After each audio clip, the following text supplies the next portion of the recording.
Welcome to my vlog.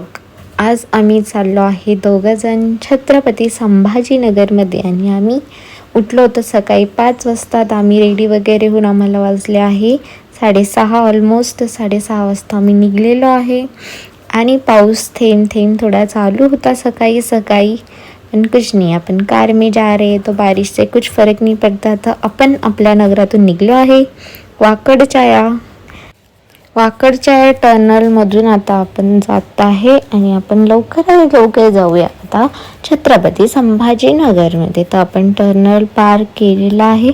मग आता आपण जाऊया पेट्रोल पंपवर. तर पेट्रोल पंपवर आता आपल्याला आपल्या कारची टंकी करायची आहे फुल, कारण की कारची टंकी जर फुल नसली तर आपण छत्रपती संभाजीनगरला पोहोचणार नाही. तो लेट्स गो, लवकरात लवकर टंकी फुल करूया.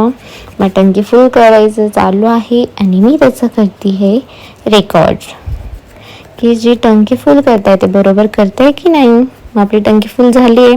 आम्हाला पुढं भेटलं आहे रांजणगाव. तर आम्ही रांजणगावच्या गणपतीचं बाहेरूनच दर्शन केले.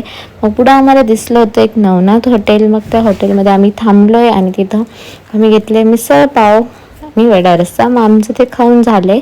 मग त्याच्याच पुढं एक खूप छान मस्त रोड आम्हाला लागले आणि त्या रोडचं बॅकग्राऊंड इतकं छान वाटत होतं, जे क्लाउड झालेलं आहे पावसाने वगैरे. आणि मग आम्ही फायनली पोहोचलो आहे घरी. मग घरी आल्यावर आमचं चालू आहे डिस्कशन. सगळ्यांची गप्पा मारते की कसे आले, काय आले, व्यवस्थित आले की नाही वगैरे. हे सगळं आमचं गप्पा मारून झाले. मग त्याच्यानंतर इथे आमचं आता थोडं डिस्कशन चालू आहे की व्लॉगिंग प्रोसेसिंग कशी चालली आहे माझी आणि रिंकूची. तर आम्ही दोघे कसं व्लॉग बनवतोय एकमेकींना आम्ही आमच्या टिप्स शेअर करतोय. टिप्स वगैरे शेअर करून झाले आणि आमचं सगळ्यांचं चालू आहे हाय हॅलो बाय बाय असं. आता आमचं सगळ्यांचं भेटणं झालं आहे. आम्ही छत्रपती संभाजीनगरला पोहोचलो आहे मस्त व्यवस्थित. Thank you for watching. Like share subscribe.